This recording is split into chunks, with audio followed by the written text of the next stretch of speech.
Gloire à Dieu. En 2012, je suis passé dans cette maison et Dieu m'a donné une parole. Il m'a dit, il y a un ministère auquel tu es attaché. Pasteur Joël est en train de prêcher dans la cafétéria du Cégep. Je venais de quitter le Roi Lion et ceux qui connaissent mon témoignage savent un peu cette histoire. Mais en 2012, je quittais Madrid. Quelques jours après, j'arrivais ici, au Canada. Et je recevais cette parole comme quoi je viendrais servir ici. Et c'était en 2012. Et en 2015, la promesse s'est réalisée. Dieu m'a appelé à venir servir auprès de MCI TV. Et je salue d'ailleurs tous mes frères et sœurs qui œuvrent avec beaucoup de cœur. Mélissa, tu es bénie. Et tant d'autres. Et Nathanaël et tous les autres. Et depuis que nous sommes arrivés, nous avons marché de gloire en gloire avec Dieu. Nous avons fait des bonds de géants parce que nous avons plongé nos regards dans Jésus-Christ. La Bible dit que lorsque nous plongeons nos regards sur lui, nous voyons comme dans un miroir et nous sommes transformés de gloire en gloire à son image. Gloire à Dieu. J'aimerais juste vous rappeler qu'en ce moment, nous parlons beaucoup du réveil parce que nous avons soif de voir le réveil. Et nous sommes dans une église où nous aimons le surnaturel. J'ai vu il n'y a pas longtemps quelqu'un qui s'opposait au surnaturel, qui postait un post sur Facebook et qui s'opposait au surnaturel. Je voudrais juste vous lire quelque chose avant de commencer à prêcher. Le surnaturel dans les actes. Actes chapitre 1, verset 9. Jésus est enlevé sur la nuée. C'est surnaturel. Les anges apparaissent aux disciples. Acte 2, verset 2. Un vent violent remplit la maison. Verset 3, les langues de feu se déposent sur les disciples. Verset 4, les 120 parlent en langue.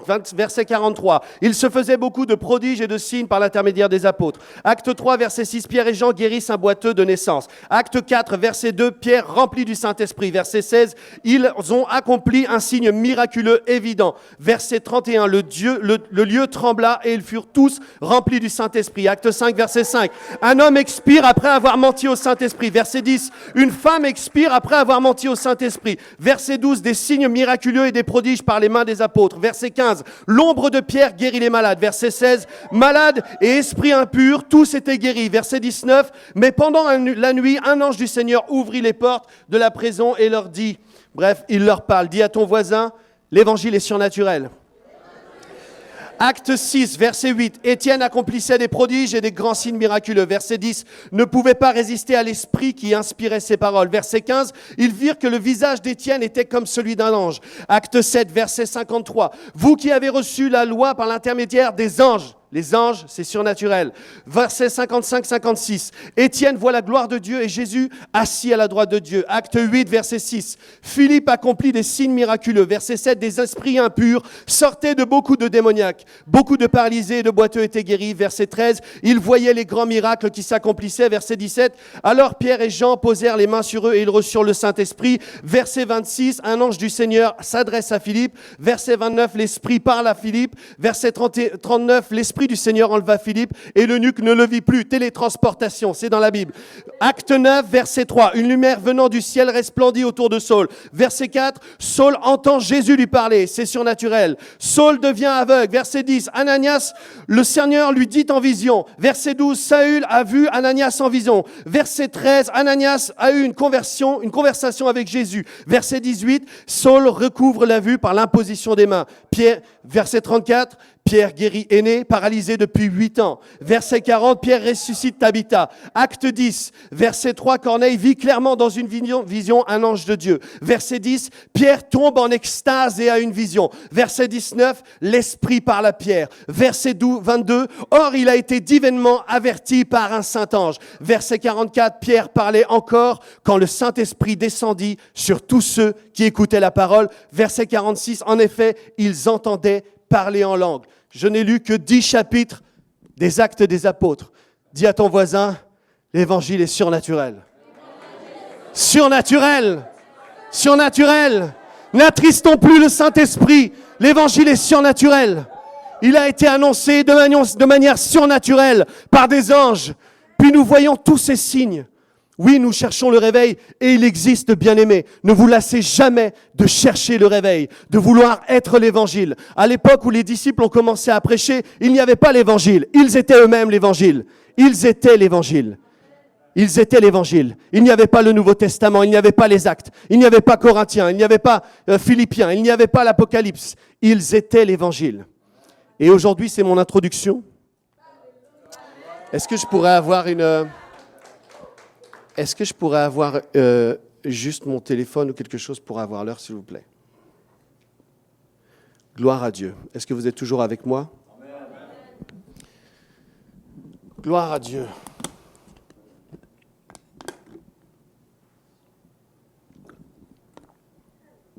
Sur ma montre, il est écrit 11.11, Deutéronome 11.11. Je suis persuadé que Pasteur Mathilde me regarde en ce moment. Deutéronome 11.11. Elle a déversé son onction sur ma vie. Elle parlait toujours de Deutéronome 11.11. Et je me disais, c'est quoi? Et elle m'a montré le verset et depuis, je le vois partout. Le titre de mon message, vivre avec la foi d'un autre. Que resterait-il de l'Évangile si vous étiez le seul chrétien entouré d'une centaine de personnes qui ne connaissent pas Dieu, dans un endroit coupé du monde? Qu'est-ce qu'il en resterait? Imaginez-vous, pas de Bible. Vous êtes avec des personnes qui ne connaissent pas Dieu, il ne reste plus que vous, et il faut manifester Christ sur cette terre. Vos pasteurs, votre épouse, vos époux, vos parents, vos amis ne sont pas là pour entretenir votre foi. Si votre foi se résume par le fait de venir à l'église le dimanche, imaginez qu'il n'y a plus d'église. Si votre foi se résume à un service que vous accomplissez dans l'église, le ministère des enfants, jouer d'un instrument, être le responsable de l'accueil, il n'y a plus d'église. Que resterait-il de l'évangile si l'évangile c'était uniquement vous? Et c'est une question qu'on peut se poser. L'église réveillée est une église qui est elle-même l'évangile. Paul peut dire dans 2 Corinthiens 3.3, « Vous êtes manifestement une lettre de Christ écrite par notre ministère, non avec de l'encre, mais avec l'Esprit du Dieu vivant. Non sur des tables de pierre, mais sur des tables de chair sur les cœurs. » Bien-aimé, l'évangile s'écrit sur ton cœur. Il s'écrit sur ton cœur. Garde ça. On va lire ensemble, si vous voulez bien, on va aller dans Actes chapitre 19, au verset 13. Et laissez, si vous voulez bien, vos épées, comme dirait Pasteur Joël, ouvertes, car on va revenir régulièrement à ce passage.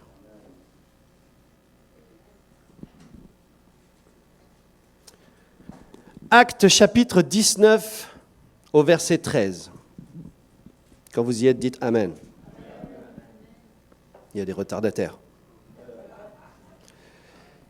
Quelques exorcistes juifs ambulants essayèrent d'invoquer sur ceux qui avaient des esprits malins, le nom du Seigneur Jésus en disant « Je vous conjure par Jésus-Christ que Paul prêche. » Ceux qui faisaient cela étaient 7 fils de Séva, juifs, l'un des principaux sacrificateurs. L'esprit malin leur répondit « Je connais Jésus et je sais qui est Paul. Mais vous, qui êtes-vous » Et l'homme dans lequel était l'esprit malin s'élança sur eux, se rendit maître d'eux et les maltraita de telle sorte qu'ils s'enfuirent de cette maison, nus et blessés. Le titre de mon message, « Vivre avec la foi de quelqu'un d'autre ». Avec la foi d'un autre, avec la foi d'une autre. Ici, on a un exemple concret et on va l'étudier. Il y a des personnes qui vivent avec la foi de quelqu'un d'autre. Et je vais vous expliquer pourquoi. Vivre avec la foi de quelqu'un d'autre, c'est avoir une foi trouble. On lit dans ce passage, c'est pourquoi je vous ai dit de garder vos Bibles ouvertes, si vous le voulez bien, si vous voulez être obéissant et docile. Je le dis avec un esprit de douceur, comprenez-moi bien. Il est dit dans ce passage quelques exorcistes juifs. Il est question de juifs ici. J'ai dit que vivre avec la foi de quelqu'un d'autre, ça nous amenait à avoir une foi trouble. Ces personnes étaient des exorcistes juifs. C'était des personnes qui s'étaient inventé un ministère. Ils étaient les fils d'un principal de Séva qui faisait partie des principaux sacrificateurs. Les sacrificateurs étaient sacrificateurs de père en fils. C'était un ordre, selon Moïse. Sauf que eux, ils avaient trouvé une nouvelle branche, les exorcistes. Et vivre avec la foi de quelqu'un d'autre peut vous amener à avoir une foi trouble. Vous mélangez tout. Vous mélangez le spirituel, vous mélangez ce qui est des choses spirituelles avec la magie. Vous le mélangez avec les sciences occultes. Vous les mélangez avec les guérisseurs. Vous les mélangez avec des gris-gris, avec des petites statuettes que vous aimez beaucoup, dont vous ne voulez pas vous séparer. Avec la chance. Vous mélangez les choses spirituelles avec la chance. Vous mélangez les choses avec le hasard, parce que votre foi est trouble, elle n'est pas fondée. Vous vous êtes inventé un ministère. Il y a des gens qui s'inventent des ministères dans l'Église, vous savez. Il y en a un en particulier, dont je crois une fois Pasteur Joël nous a parlé, de personnes qui allaient d'église en église, et puis ils venaient parce que, soi-disant, ils avaient un ministère pour discerner ce qui n'allait pas chez les pasteurs. Waouh! Quelqu'un a dit waouh! J'ai appelé ça le ministère de la paille. Vous savez, c'est un ministère où vous voyez toujours la paille chez les autres. Et vous savez ce que dit le verset concernant la paille. C'est un ministère où vous trouvez toujours des choses mauvaises chez les autres. Et ça, c'est des gens qui s'inventent ce genre de ministère. Il y a des gens qui s'inventent des ministères de délivrance. Oui, il y a le ministère de délivrance, effectivement. Mais le ministère de délivrance, on ne va pas l'étudier aujourd'hui, mais ce n'est pas ouvrir un cabinet de délivrance. Et ces personnes-là avaient ouvert un cabinet familial de délivrance, des exorcistes juifs. Une foi trouble. La deuxième chose, c'est que votre foi, on relit dans le verset, est ambulante. Dites après moi, ambulante. Quelques exorcistes juifs ambulants. Et il y a des personnes qui sont ambulantes, parce que leur foi n'est pas stable, elle n'est pas attachée à Jésus-Christ. Ils sont sans cesse en mouvement, pensent avoir un ministère itinérant. Un ministère itinérant, vous savez ce que c'est? C'est lorsque l'ange parle à Philippe et il lui dit, écoutez bien, ça c'est un ministère itinérant, ce n'est pas un ministère ambulant. Il lui dit, Philippe, va vers le sud, sur le chemin qui va de Jérusalem à Gaza, celui qui est désert. C'est précis.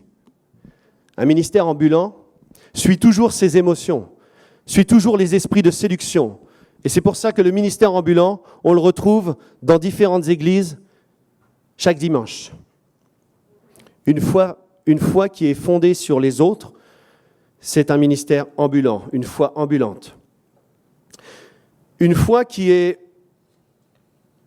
basée sur les autres, c'est une foi faible. La Bible dit qu'ils essayèrent d'invoquer. Restez toujours sur le passage avec moi. Ils essayèrent d'invoquer. C'est une foi qui essaye, qui ne réussit pas. Elle essaye. Elle se dit, tiens, cette fois-ci, on va essayer la foi. Puis après, on va essayer les conseillers de Job. Et puis après, on va quitter l'Église.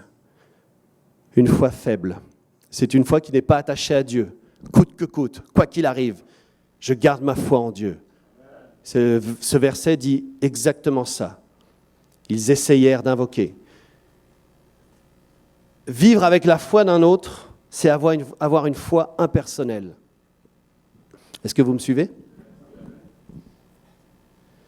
Avoir une foi impersonnelle. Ils dirent, je vous conjure par Jésus que Paul prêche. C'est lorsque vous avez besoin de quelqu'un pour vous traîner à l'église. Tout à l'heure, j'ai parlé de vos parents, j'ai parlé de vos pères, j'ai parlé de votre époux, de votre épouse. Vivre sur la foi de quelqu'un d'autre, vivre avec la foi de quelqu'un d'autre, c'est de ça que je parle. Et je sais que cette parole te touche. Il y a besoin d'avoir quelqu'un pour te traîner à l'église, pour t'amener à l'église. Si cette personne n'était pas là, tu n'irais pas. C'est une foi impersonnelle. C'est lorsque vous avez besoin de quelqu'un pour vous amener à l'église. Vous êtes incapable de témoigner lorsque votre foi est impersonnelle. Vous ne pouvez pas témoigner à quelqu'un parce que vous n'avez jamais vécu d'expérience personnelle avec Dieu. Lorsque vous témoignez, c'est votre église que vous prêchez. et non le Dieu qui y réside. Vous invitez les gens à l'église. Et c'est glorieux d'inviter les gens à l'église. Invitez encore des gens à l'église de la Victoire. Ils vont recevoir quelque chose. Mais lorsque vous témoignez, votre témoignage se résume à ça, à parler de votre église, à parler de votre église. Aucun témoignage personnel. Et dans la vie en général, votre foi est tellement impersonnelle que vos décisions, vos réactions sont souvent humaines, sont contraires à la sagesse de Dieu. Parce que votre foi n'est pas basée sur une expérience personnelle avec Dieu. Vivre avec la foi de quelqu'un d'autre, c'est vivre une foi anonyme. On est encore dans Actes chapitre 19. On entend une mouche voler. Ce n'est que moi, hein, ce n'est pas Jérémie qui prêche. Hein. Une fois anonyme, l'esprit malin leur répondit, « Je connais Jésus et je sais qui est Paul. Mais vous, qui êtes-vous » Imaginez-vous, l'esprit vous dit ça. « T'es qui, toi ?» Vous avez une foi anonyme. On ne sait pas quelle église vous fréquentez. Lorsqu'on vous demande où est-ce que tu pries, on ne sait pas où est-ce que tu pries. Parce que toi-même, tu ne sais pas où est-ce que tu pries. Donc tu parles comme ça. Ça m'est déjà arrivé une fois. Ah ben, je prie là, et puis... Quoi ? Ah, tu connais un tel ? Oui, mais tu sais, c'est grand. L'église est grande. On ne peut pas compter sur vous pour prier pour quelqu'un, car vous n'avez pas l'air d'avoir une vie de prière, une foi anonyme. Une foi anonyme, on ne vous sollicite pas pour un projet d'offrande, car on ne sait pas si vous croyez dans la dîme et dans les offrandes. Quelqu'un a dit Amen. Alléluia. J'ai un ami. On ne peut pas vous confier une visite, car on ne sait pas, vu que vous êtes anonyme, si vous êtes capable d'encourager quelqu'un selon la parole de Dieu. J'ai connu des gens comme ça. Ils voulaient toujours aller visiter les autres, ceux qui étaient malades, ceux qui avaient besoin d'une visite, mais lorsqu'ils arrivaient là-bas, c'était pour parler de leurs problèmes à eux.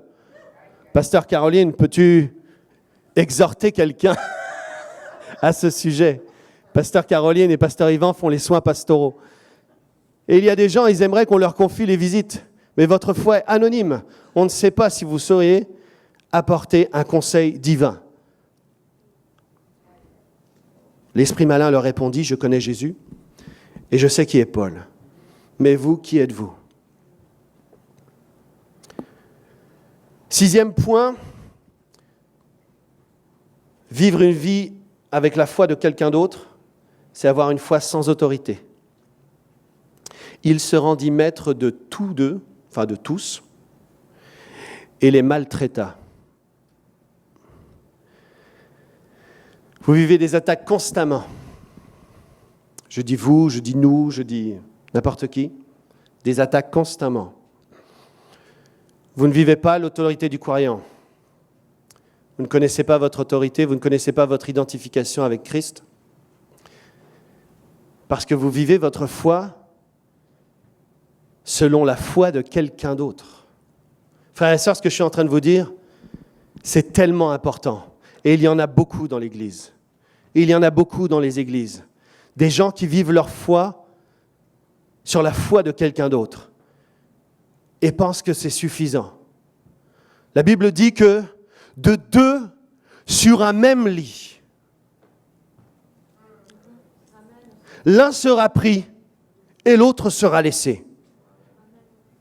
Je sais que certains diront, il est question d'un couple, l'un est chrétien et l'autre n'est pas chrétien, donc l'un sera enlevé. Mais chers amis, je ne crois pas. Je crois personnellement qu'il y a des personnes qui vivent leur foi par procuration. Mon époux est celui qui croit, est celui qui prie, est celui qui est attaché à Dieu. Je vais à l'église, je l'accompagne, je suis sauvé. Sur une même couche, sur un même lit. De deux, l'un sera pris, l'autre sera laissé. Je veux t'inviter ce matin, je sais que ça sonne un peu creux, mais je veux t'inviter à recevoir cette exhortation, à vivre une véritable foi personnelle. Une expérience personnelle avec Dieu. Celle qui te transforme à tout jamais. À tout jamais. Tu seras toi-même le moteur de ta famille. Tu seras toi-même le moteur de ton foyer. Vis cette expérience avec Dieu. Une foi sans autorité. Vous ne vivez pas l'autorité du croyant. Le diable trouve souvent votre maison balayée et ornée. Il s'en va, il revient, il voit que la maison est balayée et ornée, c'est-à-dire qu'il n'y a pas la présence du Saint-Esprit, mais qu'il y a la présence de 36 000 autres choses qui vous occupent. Il s'en va et il revient avec d'autres esprits plus impurs, plus méchants pour vous tourmenter. Et la condition de cet homme est bien pire. Une foi sans autorité, vivre la foi de quelqu'un d'autre. C'est un danger, frères et sœurs, de se contenter de la foi de quelqu'un d'autre. Jésus nous appelle à avoir une foi personnelle, vivante, inébranlable. On lit encore, dans ce passage, vous voyez qu'il y a tellement de choses à dire par rapport à un seul verset, je crois, ou 2 versets, peu importe. 2 versets, 1 verset, pasteur Yvan. Une foi lâche, de telle sorte qu'ils s'enfuirent. Le verset dit de telle sorte qu'ils s'enfuirent. Est-ce que vous êtes toujours dans Acte 19 ? Ça veut dire que vous n'êtes pas avec moi. Est-ce que vous êtes avec moi ? Ok. Alors on est avec Acte 19 ensemble. De telle sorte qu'ils s'enfuirent.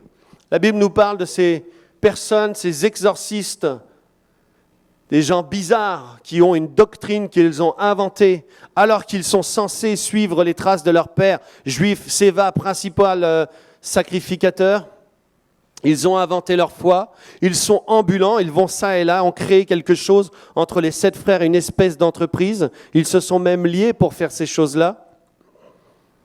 Leur foi est ambulante. Et là, on voit qu'ils ont une foi lâche. Lorsque ça ne fonctionne pas, ils s'en vont.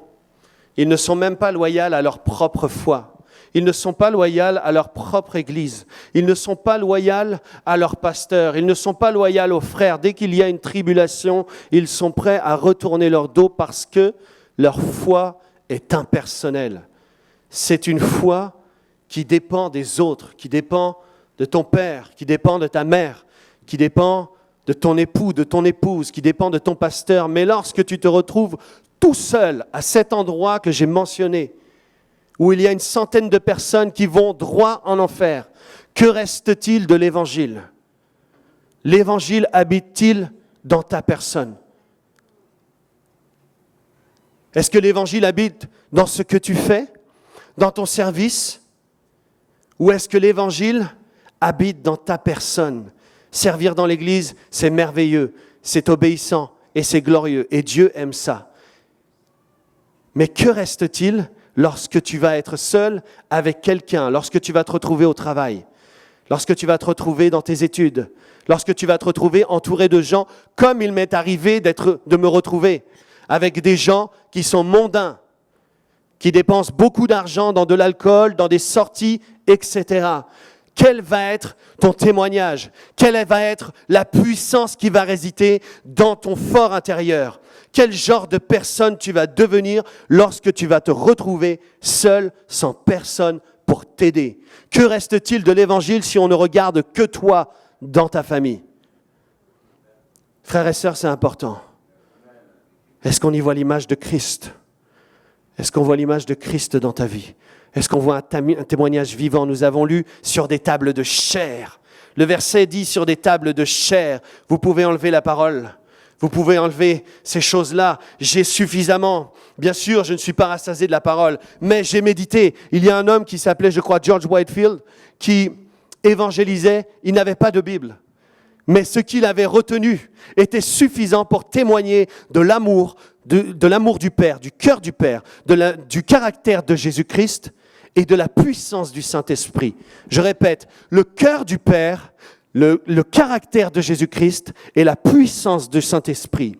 il y a des gens qui connaissent le cœur du Père, mais ils ne connaissent pas le caractère. Ils savent que Dieu les aime, ils savent toutes ces choses-là, mais ils ne savent pas être transformés de gloire en gloire par le caractère de Jésus-Christ. Il y a des gens qui connaissent toutes ces choses-là, mais qui ne connaissent pas la puissance du Saint-Esprit. Il y a des gens qui ont choisi leur dénomination, qui ont choisi leur foi. Vous savez, votre foi, ce n'est pas uniquement la prière de la foi, c'est aussi votre dénomination, c'est votre croyance, c'est votre doctrine, c'est les relations que vous avez autour de vous. Votre foi s'associe à toutes ces choses-là. Certains sont baptistes parce que sur l'église, c'est écrit Église baptiste. Certains sont adventistes parce que c'est écrit Adventiste du 7e jour. Certains sont pentecôtistes parce que c'est écrit pentecôtiste. Lorsque j'ai donné ma vie à Jésus-Christ, c'était écrit Église évangélique de Pentecôte. J'avais 21 ans, je ne connaissais rien à l'évangile. J'ai lu la première fois la Bible pour démontrer à mon épouse que c'était faux et qu'elle était en train de se diriger vers une secte jusqu'à ce que, arrivé à Apocalypse 5.5, il a fallu attendre que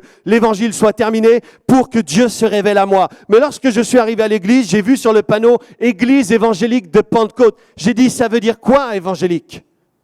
Ça veut dire quoi évangélique ? Ça veut dire quoi de Pentecôte ? Frères et sœurs, une foi impersonnelle, c'est un chrétien évangélique de Pentecôte qui sait pas c'est quoi la Pentecôte. Simplement, j'ai vu des gens être baptistes parce que leurs parents étaient baptistes. Qui a dit aïe aïe aïe ? Tu es baptiste parce que tes parents sont baptistes. Tu es baptiste parce que ton épouse est baptiste. Et lorsque le Seigneur revient de deux sur une même couche, sur un même lit, un seul sera enlevé. Mon frère, ma sœur, les choses qui sont attachées à ta foi, ta dénomination, tes croyances, ta doctrine. J'entends beaucoup de gens dire « je ne crois pas dans le baptême du Saint-Esprit ». Quelqu'un ne croit pas dans le baptême du Saint-Esprit ce matin ? Est-ce que quelqu'un n'y croit pas ? Je peux donner cette feuille où ils furent tous remplis du Saint-Esprit. Ils se mirent à parler en langue. Quelqu'un ne croit pas aux anges. L'évangile a été annoncé par des anges. Ils étaient là devant le tombeau, en train de dire aux femmes qui étaient là, « Pourquoi chercher parmi les morts celui qui est ressuscité ?» Certains ne croient pas en la guérison parce qu'ils ne connaissent pas le cœur du Père. Mon frère, ma sœur, Dieu t'aime tellement. J'ai 2 enfants. Mes enfants sont là. Si l'un tousse, je suis en train déjà de regarder qu'est-ce que c'est tout. Qu'est-ce que c'est que ça? Si mon fils a mal au ventre, je suis là. Qu'est-ce qu'il y a, mon fils? Je ne suis pas en train de regarder, il va apprendre quelque chose.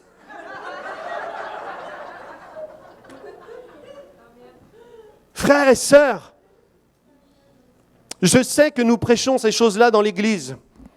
Et je ne sais pas pourquoi je les redis, peut-être qu'il faut enfoncer le clou, ou peut-être que tu es un visiteur et que tu as besoin d'entendre le dire, de m'entendre le dire.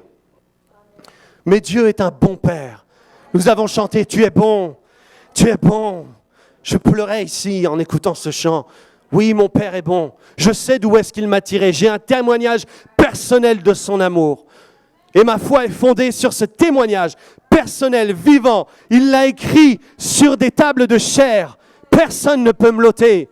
Oui, il y a eu des moments où j'ai été faible et je ne connaissais pas ces choses. Mais à un moment, j'ai vu ce verset, plongeant le regard sur Jésus-Christ comme dans un miroir, transformé de gloire en gloire, de gloire en gloire, de gloire en gloire. Regarde-moi bien aujourd'hui, demain je ne serai plus le même parce que je serai de gloire en gloire.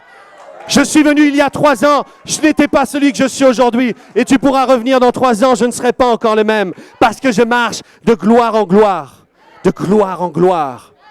Alléluia. Sa parole habite en moi. Son esprit me vivifie. Alléluia. Gloire à Dieu.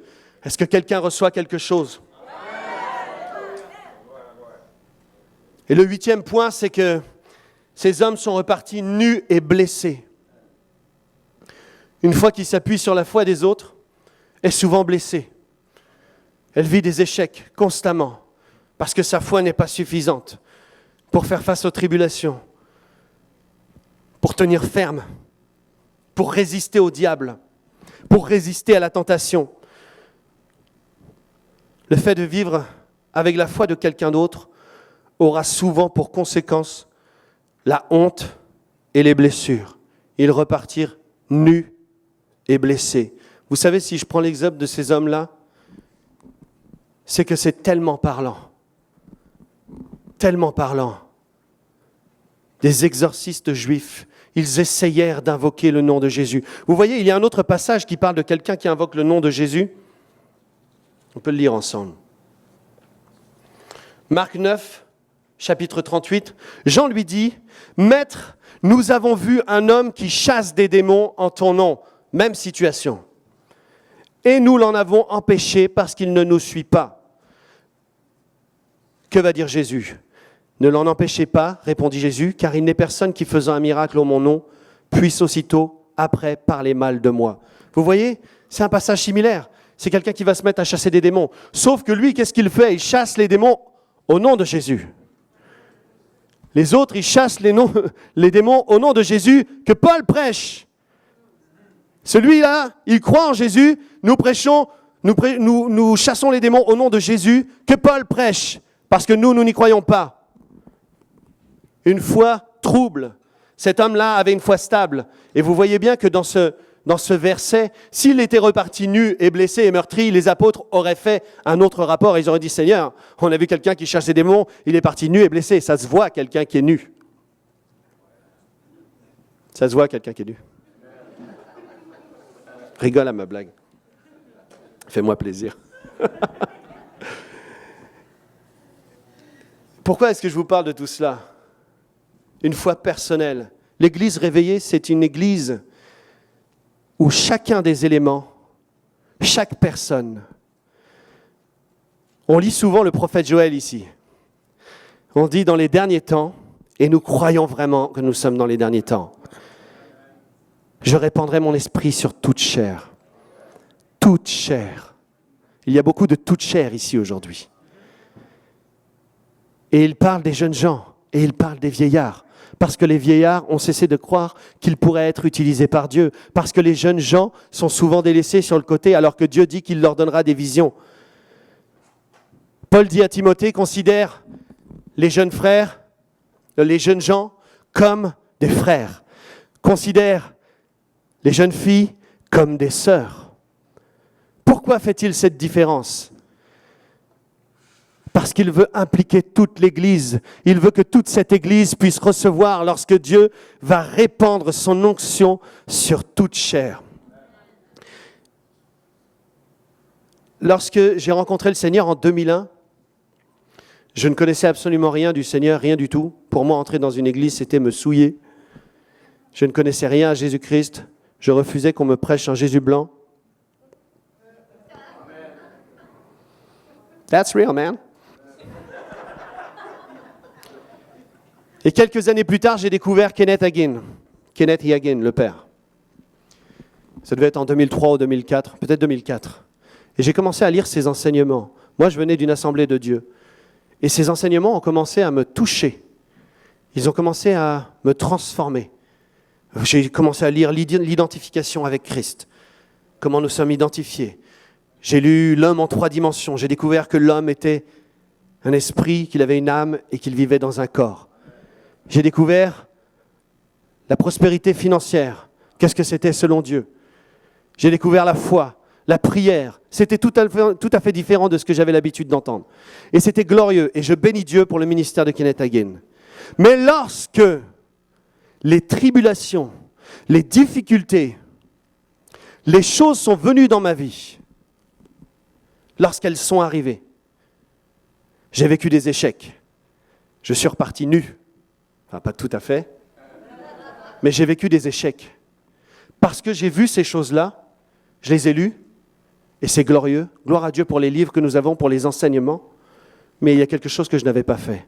La Bible dit, vous connaîtrez la vérité, et la vérité vous affranchira. Notez bien, vous connaîtrez la vérité, et vous serez affranchis. Non, non, non, non, non. Vous connaîtrez la vérité, et la vérité vous affranchira. C'est une grosse différence. Je connaissais l'homme en 3 dimensions, je connaissais l'autorité du croyant, je connaissais toutes ces choses-là. Mais connaître la vérité, ça ne suffit pas. C'est la vérité qui affranchit. Et beaucoup font le pas d'avoir beaucoup de connaissances, beaucoup de choses, d'apprendre beaucoup de choses, sauf que la vérité, c'est Jésus-Christ. La Bible dit, il est le chemin, la vérité et la vie. Ce qui va changer l'expérience, bien sûr, la connaissance, les enseignements, c'est glorieux, mais ce qui va changer quelque chose dans ta vie, encore une fois, c'est ton témoignage personnel avec Dieu, ton intimité avec Dieu. Lorsque tu vas réellement découvrir le cœur du Père, lorsque tu vas réellement découvrir le caractère de Christ, lorsque tu vas réellement découvrir la puissance du Saint-Esprit. Oh mes amis, comprenez ce verset. Vous connaîtrez la vérité et la vérité vous affranchira. On voit tellement de gens qui sont là, qui vivent avec la foi d'un autre. Je vivais avec la foi de Kenneth Hagin. Oui, sa foi, elle était très grande. Oui, sa foi était superbe. Elle pouvait m'enseigner, m'éduquer. Elle pouvait aussi me transformer. Elle pouvait m'encourager. Mais je vivais avec sa foi. Je n'avais pas vécu une expérience personnelle avec Dieu. Mes amis, c'est dangereux de toujours compter sur les autres. Parce que lorsque ces choses arriveront, vous serez là avec la tête bien remplie. Vous serez là. Vous serez comme ces gens qui veulent chasser des démons et ils repartent nus. Parce qu'en eux, ils n'ont aucun attachement à la vie de Dieu. Ils n'ont aucun attachement à Jésus-Christ. Ils n'ont aucun attachement à sa parole. Oh, il y a combien de chrétiens qui n'aiment pas la parole de Dieu, qui lisent la parole. Je me souviens d'une époque de ma vie personnelle où je lisais la parole parce que des fois, je me sentais mal de ne pas l'avoir lue. Je priais parce que, oh là là, ça fait trop longtemps que je n'ai pas prié. Oh, je dévore la parole, j'aime la parole maintenant. J'ai besoin de passer du temps dans la parole. J'ai besoin de découvrir. Je suis là, je pourrais passer des heures. Le temps s'arrête lorsque je suis dans sa parole. Lorsque je suis dans sa présence, dans la communion avec les frères ou sœurs, ou que je suis tout seul, j'aime sa présence. Ce qui fait la différence, c'est ça dans la vie d'un chrétien. Que restera-t-il de l'Évangile si tu es cette seule personne? Combattre avec la foi de quelqu'un d'autre. Vivre avec la foi de quelqu'un d'autre. Est-ce que vous êtes avec moi? Si tu reçois quelque chose, lève la main. Je fais comme l'apôtre Oscar. Amen. Il y a quelqu'un qui ne reçoit rien. Je t'ai vu. Et vous voyez, David s'est présenté devant Saül. Et Saül a voulu lui donner son armure. Il a commencé à essayer l'armure royale. C'était l'armure royale. À mon avis, il n'y en avait aucune autre comme celle-ci. Et Saül lui a prêté son armure. Et il ne pouvait plus bouger. Il ne pouvait rien faire. Si on lit dans ce passage, on voit que... Attendez, je vais vous le lire. On voit qu'il est là, qu'on lui donne cette armure, il ne peut plus bouger, il est immobile, parce que l'armure de Saül, c'est la foi d'un autre.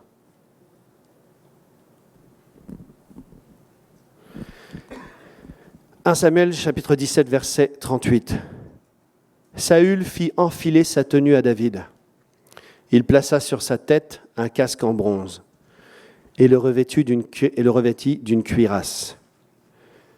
David mit l'épée de Saül par-dessus ses habits et voulut marcher, car il n'avait encore jamais essayé. Mais il dit à Saül, « Je ne peux pas marcher avec cette armure. Je n'y suis pas habitué. » Il y a des armures qu'on veut te confier ou que toi-même tu voudrais avoir. Tu n'y es pas habitué. Tu ne peux pas les porter. C'est la foi de quelqu'un d'autre. La foi de quelqu'un d'autre. Je parle à quelqu'un ce matin. Mon frère, ma sœur, sois réconcilié avec Dieu. Fais la paix avec Jésus-Christ. Accepte-le comme ton sauveur personnel. Invite-le dans ta vie. Invite-le à demeurer. Jusqu'ici, tu as été très proche. Mais tu n'as pas fait toi-même une expérience personnelle avec Dieu. Et même l'armure de Saül ne pourrait rien faire pour t'aider. Il ne pouvait plus avancer. On lit au verset avant.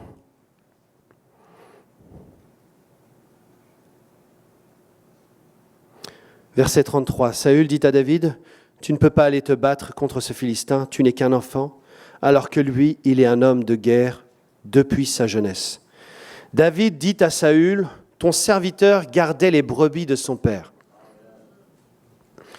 Quand un lion ou un ours venait pour en enlever une du troupeau, je courais après lui Je le frappais et j'arrachais la brebis de sa gueule. S'il m'attaquait, je l'attrapais par la gorge, je le frappais et je le tuais. Alléluia. C'est ainsi que ton serviteur a frappé le lion et l'ours. Et ce sera aussi le sort du Philistin, de cet incirconcis, car il a insulté l'armée du Dieu vivant. Comprenez ce verset. L'armure de David, elle n'était pas dans la fronde et les 5 pierres. Ce n'était pas ça son arme. Son arme, c'était son témoignage personnel. C'était le témoignage qu'il avait avec cet ours et ce lion. C'était les choses qu'il avait vécues tout seul, en train de garder les brebis. Il n'y avait personne. C'était son témoignage personnel. Que resterait-il de l'Évangile s'il n'y avait que toi? As-tu un témoignage personnel de conversion, de visitation, de relation avec Dieu? Son témoignage, son armure, c'est ça son témoignage. C'est son armure, ce témoignage-là, où il a dû aller chercher cette brebis. C'était ça le témoignage. Parce qu'il savait que lorsqu'il a fait ça, c'est impossible à un homme d'aller enlever une brebis dans la gueule d'un lion ou d'un ours. Ça veut dire que certainement Dieu est avec moi. Il a vécu cette expérience. As-tu vécu une véritable expérience avec Dieu? Où sont l'ours et le lion dans ta vie? Qu'est-ce qui parle? Qu'est-ce qui parle de ton cœur? Qu'est-ce qui est écrit sur ces tables de chair?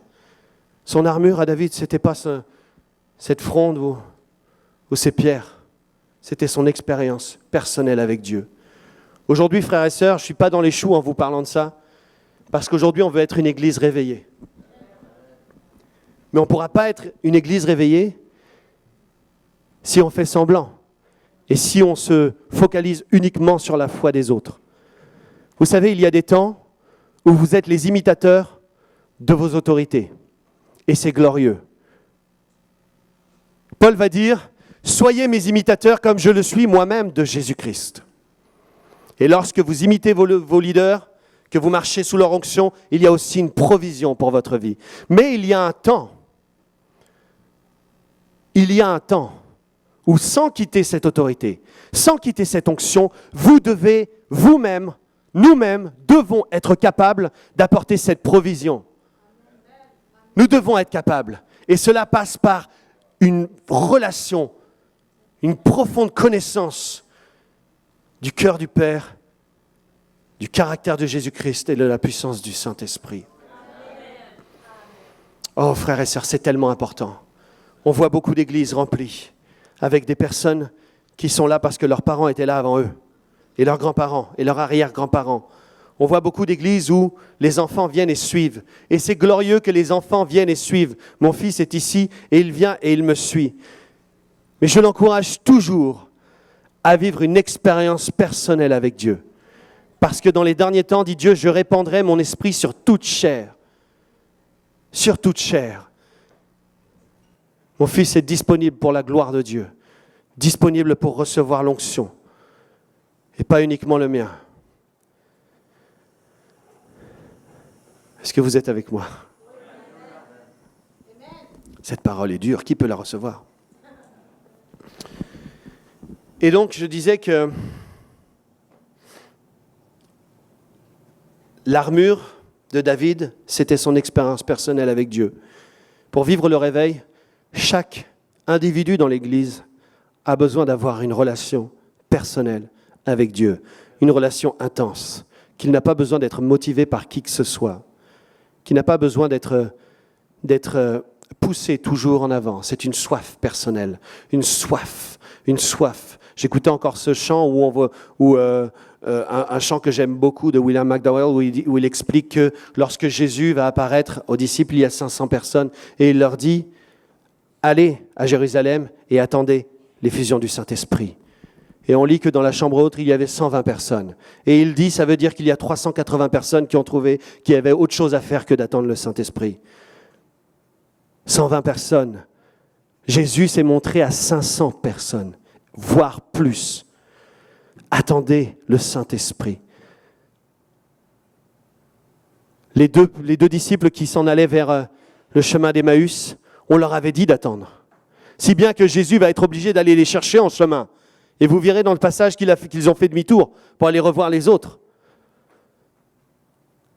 Quelle est l'importance de la présence de Dieu dans ta vie? Quelle est l'importance de la parole de Dieu dans ta vie? Nous voulons être une église réveillée qui vit ces choses-là. Tout ce que j'ai lu, les actes, les versets, et je n'ai lu que 10 chapitres. L'évangile est surnaturel.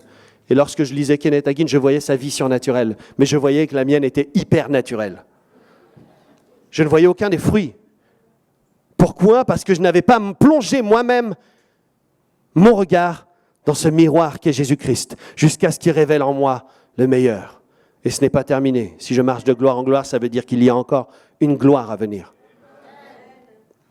Et lorsque je regardais Kenneth Hagin, je voyais la différence.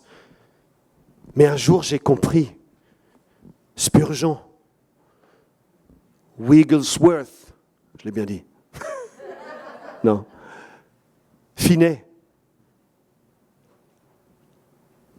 Whitefield, Paul, Étienne.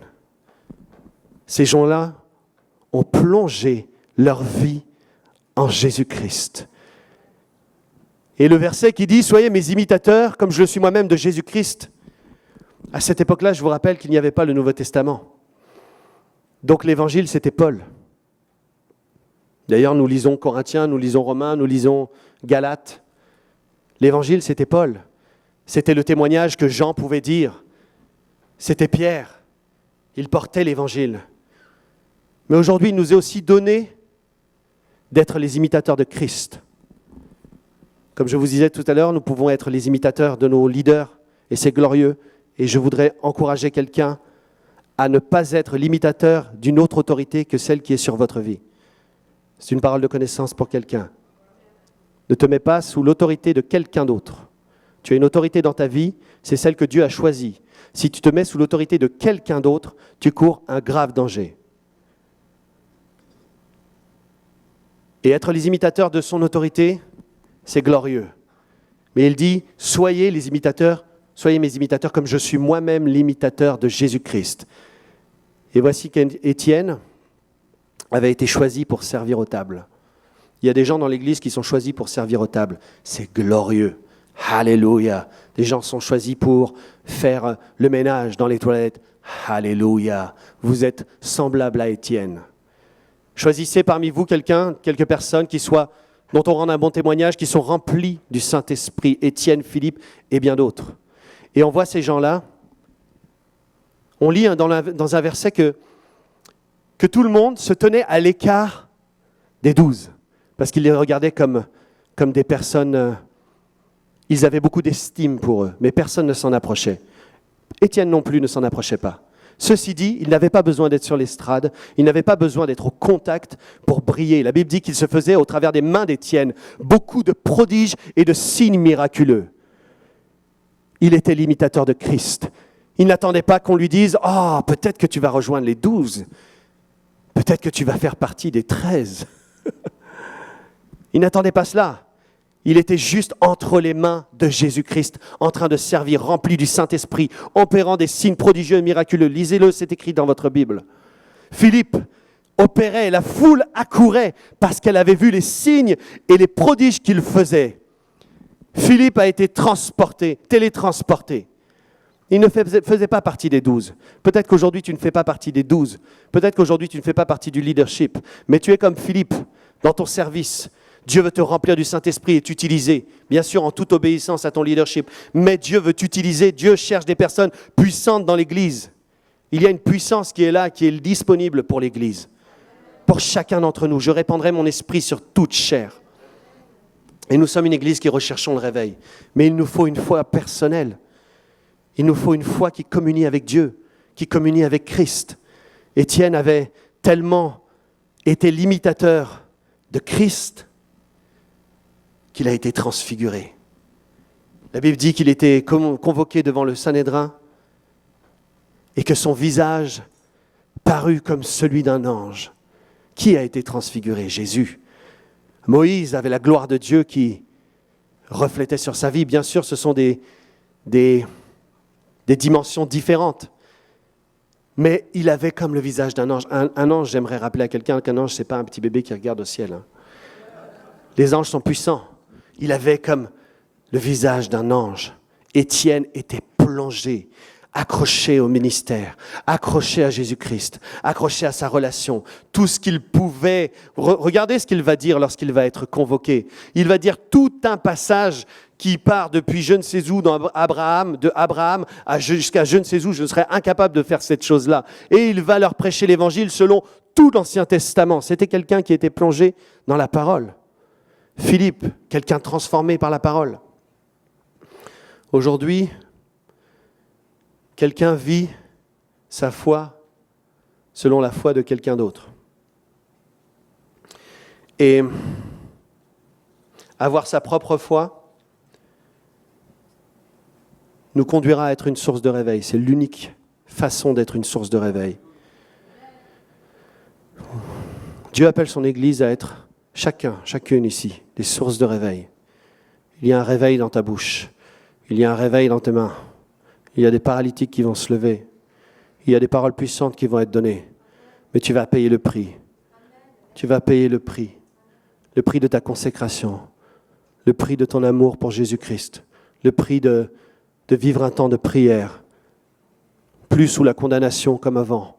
Mais par amour pour Dieu. Avec de simples paroles, des mots. Tu n'auras plus besoin d'imiter. Je me souviens que lorsque je me suis converti, j'entendais des prières et je me disais, mince, est-ce qu'il faut prier comme ça, puisqu'il prie tout le temps comme ça? Cette prière-là n'avait aucune efficacité. C'était juste une prière apprise. La Bible dit, ce peuple m'honore des lèvres, mais son cœur est éloigné de moi. Ce qu'il a, comme ce commandement qu'il a, est un précepte, une main, une leçon apprise. Dieu ne se plaît pas dans les leçons apprises.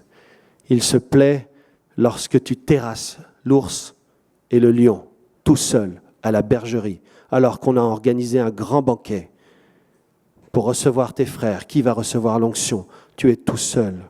Tu es tout seul. Tu es tout seul sur cet endroit avec une centaine de personnes qui ne connaissent pas Jésus-Christ. On t'a même enlevé la Bible. Tu n'as plus de Wi-Fi, plus de Facebook, tu n'as plus rien.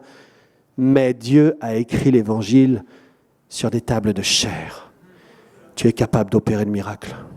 Tu vas aller, le Saint-Esprit te parle et te dit tu peux aller à tel endroit parce qu'il y a quelqu'un là-bas. Tu ne seras pas un ministère ambulant qui va n'importe où, qui suit toutes ses émotions, les esprits de séduction, les opportunités. Tu seras quelqu'un qui suit Jésus-Christ. Qui suit Jésus-Christ parce que Jésus t'a précédé au lieu où tu dois aller. Tu ne seras pas dans la confusion. Tu ne seras pas ce genre de personne qui est dans la confusion, qui ne connaît pas les plans de Dieu pour sa vie, qui ne connaît ni le caractère, ni le cœur, ni la puissance du Saint-Esprit. Tu seras cette personne qui connaît Jésus-Christ. Tu seras toi-même un moteur. Lorsque ta famille détournera, lorsqu'il y aura un décès, lorsqu'il y aura des souffrances, ce sera toi qui vas ramener l'Évangile. Ce sera toi qui le portera dans des tables de chair. Lorsque les souffrances viendront couvrir dans ces temps difficiles, ils viendront couvrir le deuil dans ta famille, loin peut-être, une famille éloignée. L'Évangile, la puissance de consolation va être libérée au travers de ton témoignage personnel, parce que tu auras déjà terrassé le lion, tu auras déjà terrassé l'ours. Ton témoignage, ton armure, la voici, c'est ta foi personnelle. Ne vis plus jamais avec la foi de quelqu'un d'autre. Vis avec ta propre foi en Dieu. Continue les choses que tu faisais, c'est très bien venir à l'église.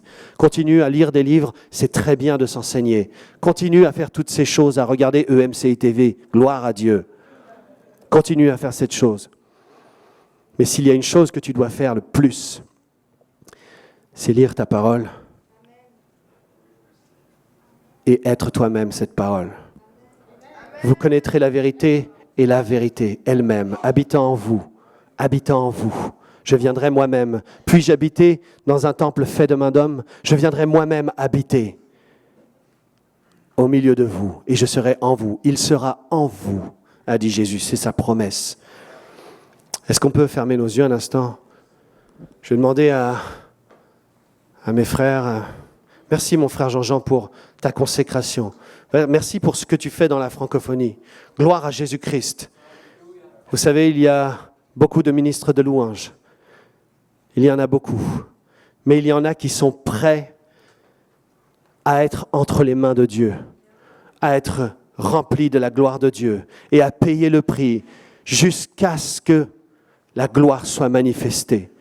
Ils sont prêts à payer le prix. Ils sont prêts pour les souffrances aussi. Ils sont prêts pour l'attente. Ils sont prêts pour la patience. Jusqu'à ce que la gloire de Dieu soit manifestée. Si tu ne t'en vas pas, Seigneur, je n'irai pas. Si tu restes, je reste. Si tu me dis d'aller, j'irai. Mais je suis conduit par ton Saint-Esprit.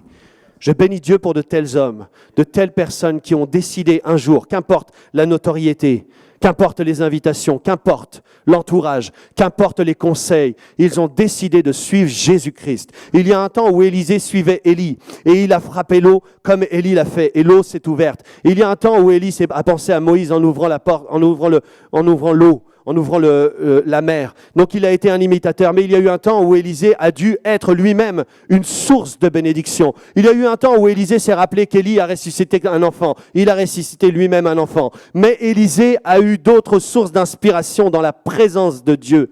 Il ne pouvait plus fonctionner uniquement avec la foi de quelqu'un d'autre. Il avait besoin de son armure. Il avait besoin de sa foi. Et regardez, lorsqu'il frappa le Jourdain, il dit... Le Dieu d'Élie, il parle du Dieu d'Élie. Bien sûr, Dieu honore cette chose-là parce qu'il veut l'encourager et qu'il est appelé à ce ministère. Mais il l'appelle le Dieu d'Élie et Dieu regarde et dit, mais je suis le Dieu d'Élisée aussi. Je suis ton Dieu. Je vais manifester ma gloire dans ta vie. Cesse de vivre sur la foi d'un autre. Vis sur ta propre foi. Alimente ta propre foi. La foi vient de ce qu'on entend, et ce qu'on entend vient de la parole de Christ. Si tu ne vis pas de temps dans cette parole, tu ne seras jamais construit, stable dans ta foi. Fermons nos yeux un instant. Jésus-Christ. Jésus. Je veux prier avec quelqu'un ce matin. Si tu n'as jamais accepté Jésus-Christ comme ton sauveur personnel et ton Seigneur, tu en as entendu parler, tu as vu ta famille se dire chrétien, chrétienne, mais personnellement, tu n'as jamais invité Jésus-Christ dans ton cœur. Tu n'as jamais dit, Seigneur, je crois que tu existes. Et moi, je veux vivre avec toi. Tu as vécu avec la foi de quelqu'un d'autre. Ou peut-être tu n'avais pas de foi du tout. Si tu ne connais pas le Seigneur Jésus-Christ là où tu es, alors que tout le monde a les yeux fermés, je veux t'inviter à lever ta main à ta place.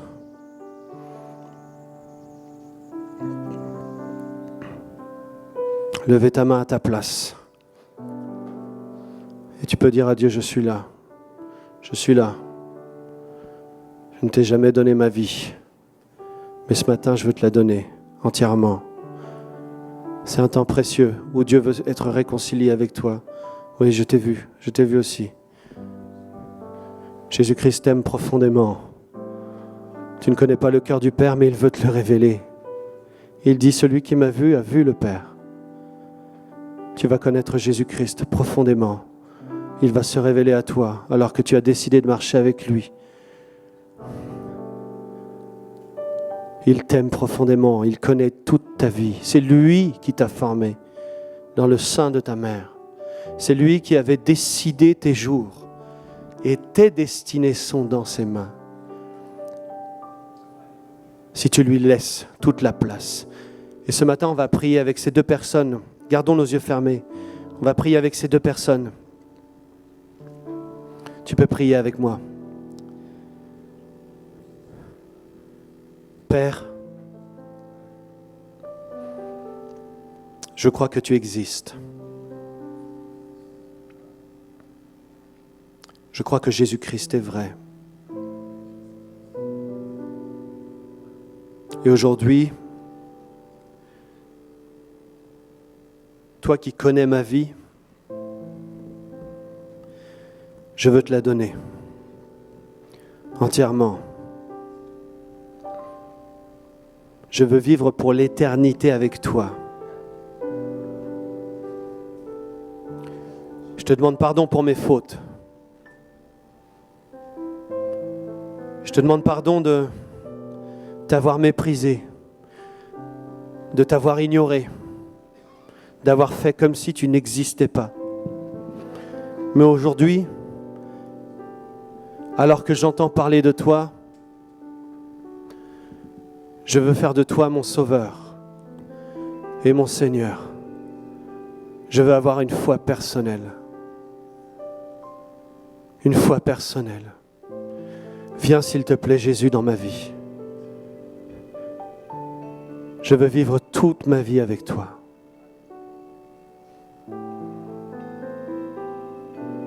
Amen. Je veux prier avec une autre personne. On garde les yeux fermés. Et le message que j'ai reçu, c'est un message de la part du Saint-Esprit.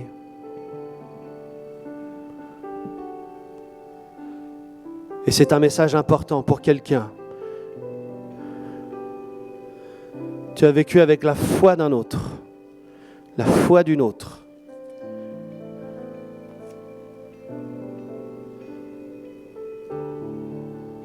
Et tu sais que c'est toi. Tu n'as pas vécu d'expérience personnelle avec Dieu. Tu n'as pas de témoignage personnel. Tu as juste entendu parler de Jésus. Et tu connais les enseignements. Et tu viens chaque dimanche à l'église. Et tu entends parler de Jésus. Et tu entends parler de miracles. Et tu entends parler de prodiges. Et tu entends parler d'enseignements. Et de choses qui concernent ta vie, qui concernent ton couple, qui concernent ton foyer. Et toutes ces choses-là, tu trouves ça super. Et tous les dimanches, tu vas à l'église.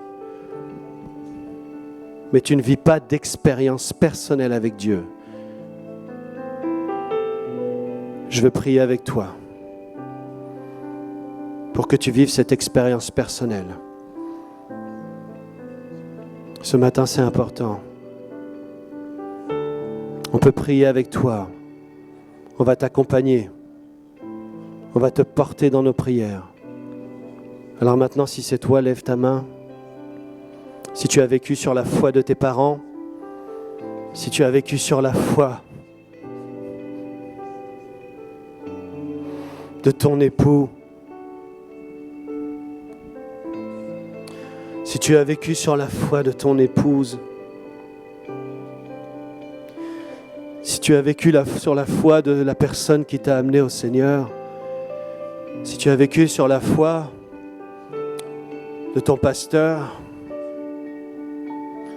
que tu as porté l'armure de quelqu'un d'autre pensant que c'est suffisant, et lorsque tu entends ce verset, je connais Paul, je connais Jésus, mais toi, qui es-tu? Aujourd'hui, ta foi ne sera plus anonyme. Grâce à cette décision, tu seras connu de Dieu, connu du Père. Tu seras profondément transformé par Jésus-Christ. Lève ta main maintenant. Je sais qu'il y a plusieurs personnes qui doivent lever leurs mains. Cette foi, lève-toi maintenant à ta place. Lève-toi à ta place. Lève-toi à ta place. Nous allons prendre cette décision ensemble. N'aie pas peur, fais-le, c'est important.